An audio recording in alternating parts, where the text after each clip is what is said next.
Howdy, howdy, howdy. This is Case Erickson with Lessons from the Closet on a shame-free parental experience. How to raise shame-free children. So, particularly if you came from a strict religious upbringing, as I did. So I came from an experience of, we don't talk about that. You only have sex one time with one person, and then you're married to them for the rest of your life.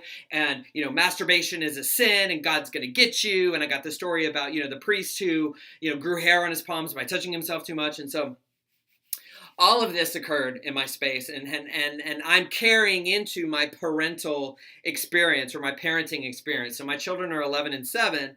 So if you had an experience of growing up strict and religious, and now you want to create healthy self-esteem, and you know that we are human beings, and part of being human is being sexual.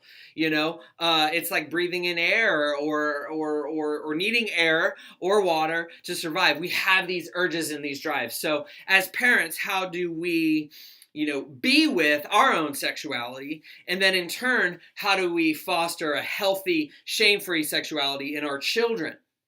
So my children, my children are like oil and water, very, my son, the older one, is very conservative and private and reserved and all these other things. And, that's just who he is.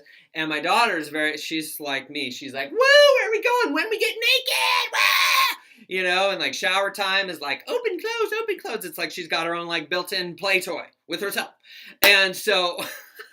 and it's all innocent because she's 7, And so I get to now like create that healthy, yes, there's nothing wrong with exploring and all these other things, and also create boundaries for her. I'm there to guide her and create boundaries and just, be like, okay, your body's your body. Nobody touch you, because she's always like, Daddy, I want to put, like, I'm like, no, my body's my body. Nobody touches my, and so like I'm creating those healthy boundaries, and then also not shaming her for just being fun and free and doing whatever. Like she runs around naked. She's like, I want to show this and blah, blah, blah. And, the father in me is like, like I want to get a gun. And like, I'm just like, no, your brother was supposed to be this way, not you.